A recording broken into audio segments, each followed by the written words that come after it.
So it's just setting up. Gosh, are you a technophobe, or are you good with technology? I'm okay with technology, but I live with some people that are good with technology. So I have like my own like support team, which is good. They probably get frustrated with me though, because I'll be like, I have to be live in like 5 minutes. You have to help me. And they're like, oh, geez. See, that's what we need. We need our little buddies, tech-friendly buddies that we can collaborate with. Because yeah, I just get really stressed out with the tech, but I also really enjoy like the fun of it as well. Right. You know what I mean? Like I get a bit of a buzz from it, but I get stress and buzz, so there you go. It's a mix. I like exploring it and trying to figure it out on my own, and then when I give up, I have no more patience. So that's where I am. So, yeah, and it should work when I need it to work. That's my other piece. Yeah, yes, exactly. Yeah, exactly. And technology has like this ability to bring me up or bring me down. So like if it's not working, I'm just like, oh God, everything. And then when it works, it's like, yay. Right. So we're live on Facebook, my friend, and yay. So say hello to the world, Karla, and the world say hello to Karla. Hello, the world, like they'll just be like, it's going to be the whole world. There's going to be the whole world watching. Hello, everyone. I'm Karla. Nice to meet you. Awesome. Yay. So we are going to have, I've just hit this random word generator, incentive. There's a whole list of words, but I have chosen incentive. That's the first one that I saw. Fantastic. Incentive. And I will just set my timer. Ooh, reset. Yeah. So whenever you like.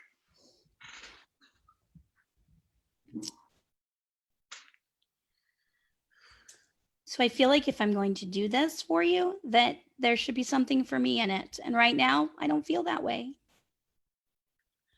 Okay. What would you like? Wow. I felt like it was very clear, just you knowing me this well, that you would know what I liked. But fine, I'll lay it out for you. Mm-hmm. I would like half of everything. Wow. Wow.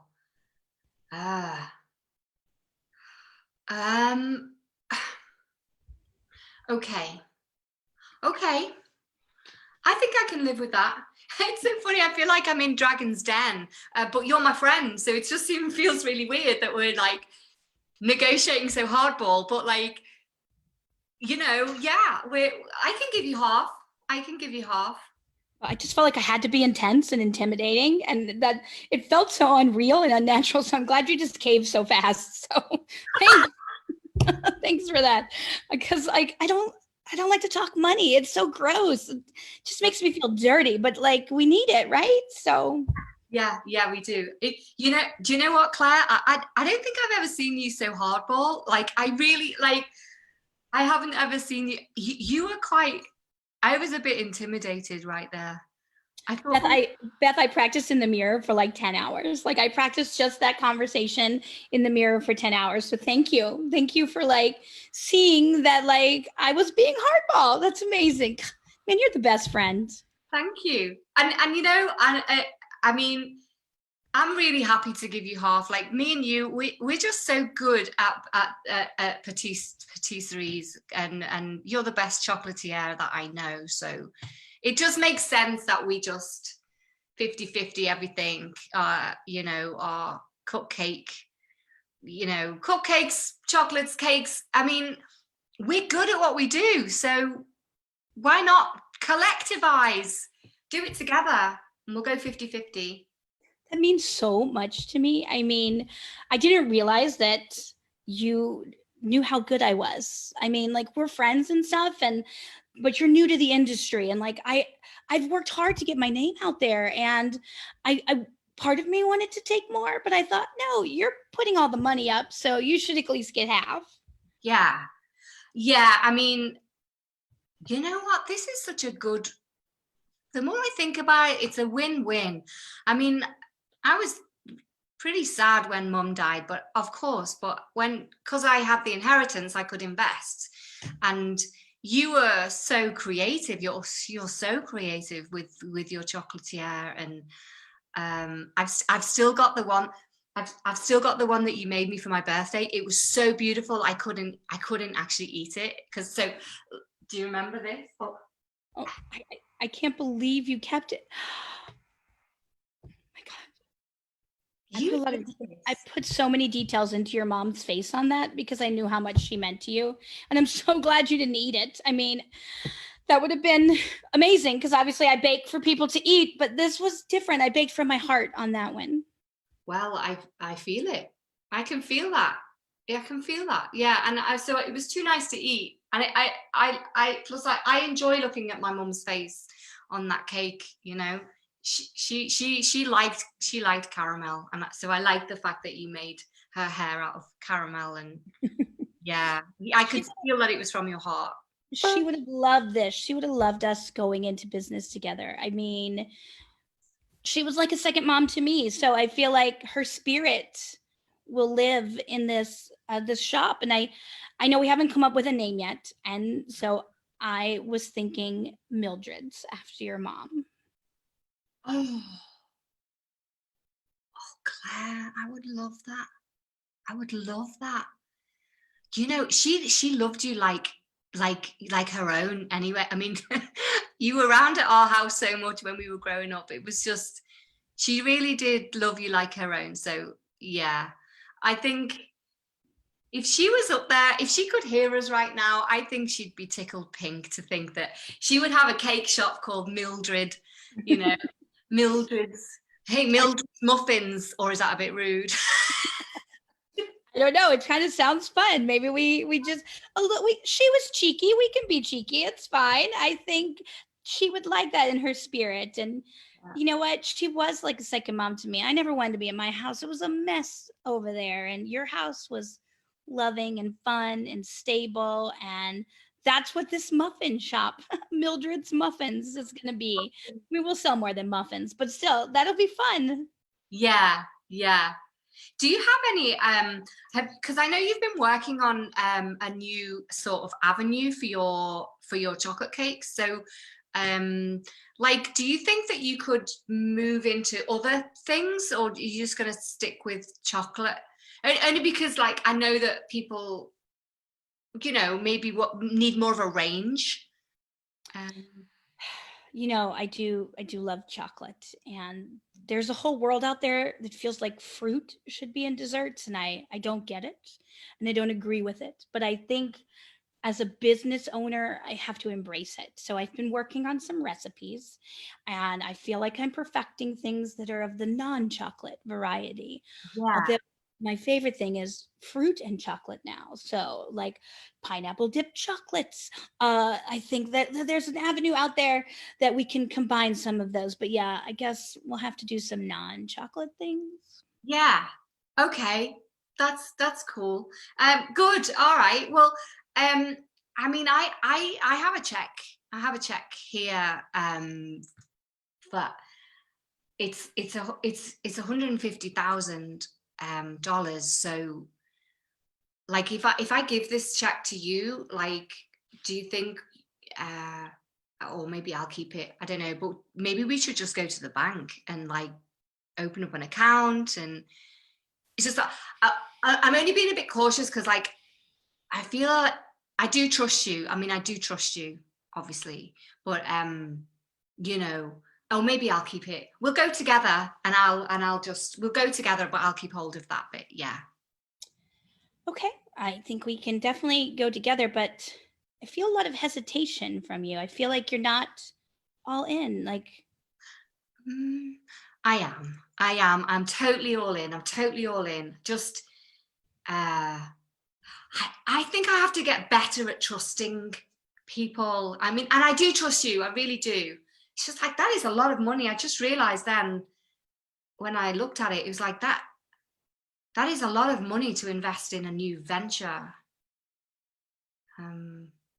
Do you have any savings or any do you have any collateral that you could bring?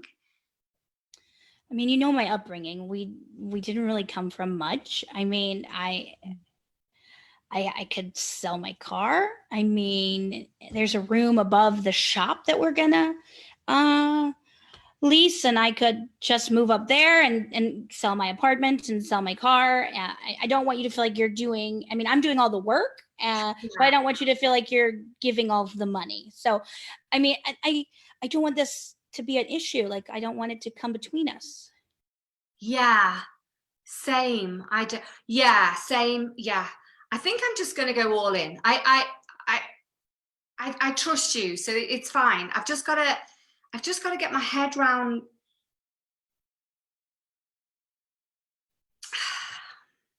Yeah, I've just got to get my head around it. I think there's more that you're not saying. I mean, I feel like you just need to tell me what it is that you're really feeling. I mean, if you don't trust me, I need to know what I can do differently. And again, like I'll put money in. I can live in the room above, and I won't need a car then. So Yeah. No, don't sell your car, Claire. I know you need your car, so it's fine. It's more that I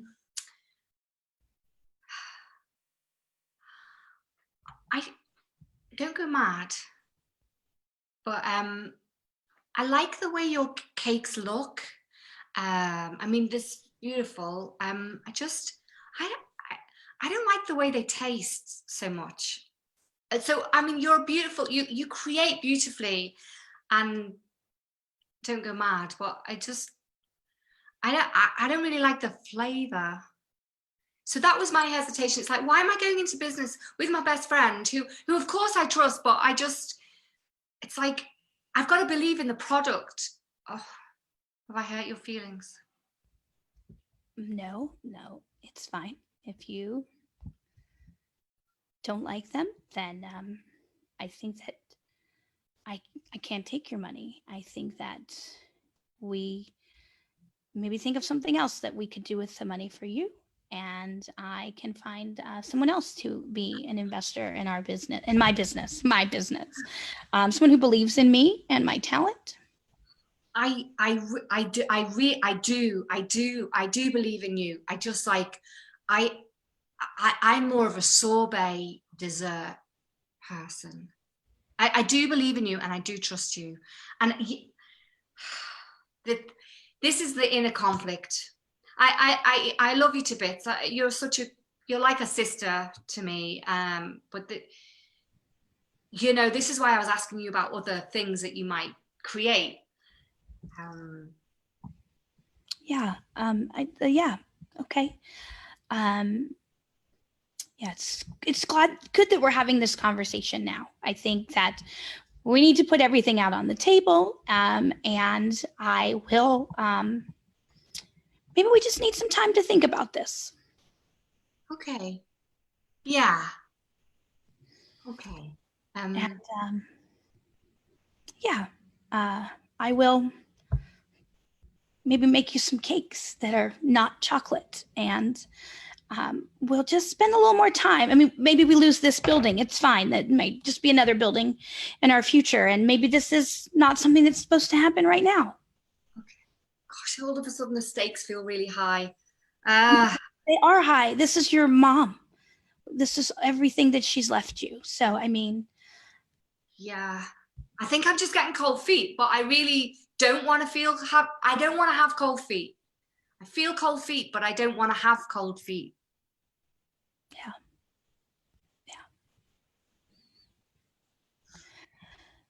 Well, maybe let's just let your feet warm. Let's just let them warm. And maybe this is just not the right thing. I mean, if you don't like the taste of our product, I feel like we need to reassess. And I'm okay with that. Like, you know what? I was nervous that we wouldn't be honest with each other in this business. I was nervous that, one of us was going to be invested differently than the other. And so, you know what? I think we just need to take some time, maybe revisit this in like 90 days and see how we're feeling. Put your mom's money in the bank. I mean, don't just keep a check. That doesn't seem very smart financially. and then we'll figure it out. I mean, I've gone this long without having my own business. What's a couple more months? I've just realized something. This is why I want to go into business with you, because you talk so much sense. I could listen to you talk sense forever. But you just don't like my cake. So Yeah. you don't like my cake, and it's a cake business. Yeah. But you know what? I don't have to eat your cakes. I just need to support I can just support our mutual endeavor. I have faith in us. I don't like chocolate cake, but I have faith in you and me. So I'm good with that. I do too. And I'm already creating sorbets in my brain, and I will create you 97 flavors of sorbet. There's no chocolate in them, which is against every being of my body that dessert must have chocolate. But for you, yeah, I will compromise. Thank you. It's going to be really... That was so fun. Thank you. Oh, that was so great. Oh my gosh, thank you so much. That was so fun. I don't know about you, but like, do you ever have like an inner voice whilst you're improvising? We probably all do, but my inner voice was like, no, this has to work. This scene, these characters it has to work. So yeah, I was just trying to find my way back to it working. Do you know what I mean? So that was what my inner voice was doing. Yeah, no, I definitely have an inner voice, but I kind of have the two, the devil and the angel, like, just screw it up, just mess with it all. And then I'm like, that's not nice improv, Karla. Let's find a way to like not have conflict and find some resolution and really connect with these characters. And then there's the other part of me that's like, just throw a monkey wrench in it and see where it goes. So yes, I definitely struggle with my inner voice for sure. So yeah, but that was so fun. I want to Google now and see if there's like a Mildred's Muffins somewhere. Maybe donate to their little shop. Yeah. I'm so glad that you relate to that inner voice thing. I am the same. I have devil and angel. So like, the part of me that's like really naughty just makes you want to go, just makes you want to like you say, chuck something random, destroy the scene. I don't know. So part of me just wants to be a train wreck, which is probably a bit of a pirate kind of move. And then there's another part of me that's like, no, I want these characters to work it out, and I don't know. It's just I do this activity with my teenagers that I teach. We call it bad improv theater. We use it as a warm up, and they just can do the worst improv scenes ever, like say no to each other, ask questions, be over dramatic, whatever it is. And it's kind of nice. We just sort of get it out of our system, and then we get into playing and stuff. But it's always fun. Like some of the most fun scenes happen in that world, but definitely not the best scenes. Yeah. We laugh a lot in the very beginning, and then we get to doing some good improv. So sometimes you just have to get out of your system too, which I think is what warm-ups are for, like all the mistakes and the silliness and the ridiculousness and all of that. So yeah, that's so true. So who would you say like are some of your biggest influences on you, on maybe on your improv style, on your performance style, or who inspires you? Well, that's a good question. I don't know that my style reflects anyone that inspires me, because I guess I just try to be as authentic to me as I can. And I'm kind of not a super interesting person in life other than improv. So I sometimes try to find my interestingness in improv. But people who I kind of admire, one of them is Melissa McCarthy. Just her commitment to physicality, which is not my forte. So I don't look anything like her on the stage performance wise, but I just really respect her commitment to whatever she does. Let's see, I've had the pleasure of getting to know David Escobedo a lot over the last year. Him and I started out really connecting before COVID, and just blown away by his passion and his knowledge. I think he is definitely someone that I really, really look up to. and I've just had the opportunity to study with so many fantastic people. Some names that like always pop into my head are like Paul Valancourt, Katie Shute, Chris Mead. And then so people like that who just their passion for the art and making it better is something that really inspires me. And someone like Jay Suko, who is like living improv like 24/7. I don't even know when he sleeps. No, I It's just great to see that, and people who are embracing this new world of improv that we're in, and I think in for a while. So yeah, that's so cool. It's nice, isn't it, just to take influences from all over and put it in the melting pot. You know, I enjoy that as well. And if you were like, so if you were yeah, so if anyone watching this video was quite new to improv, what would you say to them to kind of I don't know, to enjoy, to focus on, to so recently in an interview, I think it might have been Jay Suko, but I could be wrong. Sorry. He said something like, just love the person you're on stage with and don't worry about what is happening and not happening. So I think it was Jay, if you're on stage with somebody who wants to be in like every single scene, just let them be in every scene. Love them for that. Set them up for that. Like, instead of like looking at the flaws, just take whatever it is that's happening and love that about your scene partner, and use that to inspire your scene. I think in the beginning, we can be so critical of ourselves and of our scene partners, like, he just asked a question. She didn't say yes, right? And yeah, all that's happening, but it's happening from a good place. And I think as long as we remember that and just enjoy things in the moment, it's just going to be much more fun. And if it's not fun, well, why are we doing it? We have jobs for that reason, right? So, I mean, and I'm lucky enough to teach improv, so that is my job. But that's not the rest of the world too. So just love it and love the people you're doing it and trust the people that you're doing it, whether you're new or not. Yes. Gosh, that's such good advice. Yeah, 100%. So we were talking just before about Queen City Comedy, and so tell us a bit more about what how can people get classes from you or from your school? Sure. So we're out of Charlotte, North Carolina, and recently we started something called the Global Improv Project.